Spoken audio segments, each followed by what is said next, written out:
દેવુભાઈ ચાવડા ધારાસભ્ય અને આ નશાબંધીના અભિયાનને જેમને ઉપાડ્યું છે એવા ભાઈ શ્રી જિગ્નેશભાઈ, સોનલબેન પટેલ, ઇન્દ્ર વિજયસિંહભાઈ, મંચસ્થ પ્રવક્તા સૌ અને મીડિયાના મિત્રો, આજે મારે કહેવું છે કે નશાબંધી અભિયાન શા માટે અમારે ઉપાડવું પડ્યું.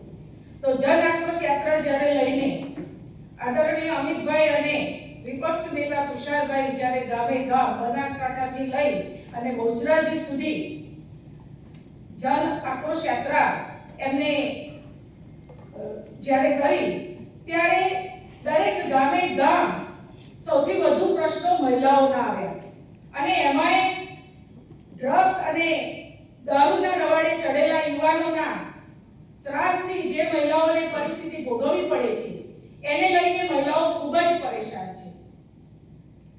કેટલીક મહિલાઓ રડતા રડતા કહેવા લાગી કે અમારા ઘર બરબાદ થઈ ગયા છે, અમારી નાની ઉંમરની દીકરીઓ વિધવા બની રહી છે. કેટલાક યુવાનો જેમના માતા પિતા એમને કોલેજમાં ભણવા માટે દેવા કરી રૂપિયા ખર્ચી અને મોકલે છે, એ યુવાનો પણ અત્યારે ડ્રગ્સના રવાડે ચડી ગયા છે. ડ્રગ્સ એ એટલું બધું ખતરનાક વ્યસન છે કે દારૂ પીને આવેલો માણસ તો લથડિયા ખાતો હોય કે એની બોલી બદલાઈ જતી હોય એટલે બધાને ખ્યાલ આવી જાય ઘરના મેમ્બર્સને. તો ડ્રગ્સ લઈને આવતો યુવાન ઘરમાં ક્યારે ડ્રગ્સ લઈને આવે છે એ એના માતા પિતાને ખબર નથી પડતી અને યુવાન એ રવાડે ચડી જાય છે અને એ નશામાં એટલો બધો બેહાલ થઈ જાય છે.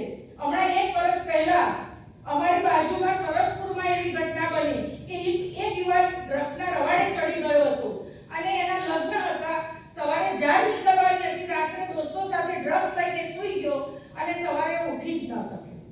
તો એ મા-બાપની શું હાલત થઈ હશે.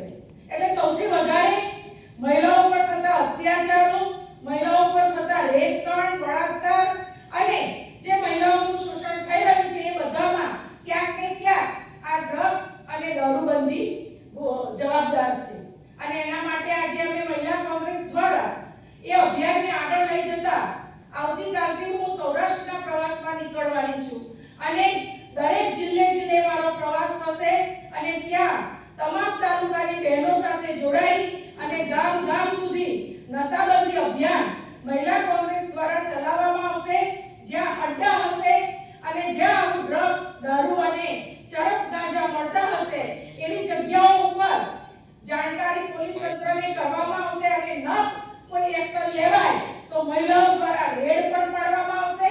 અને આવનારા સમયમાં જો આના ઉપર સરકાર પણ કોઈ પગલાં નહીં લે તો મહિલાઓ રોડ ઉપર આવી અને આનું આંદોલન કરશે.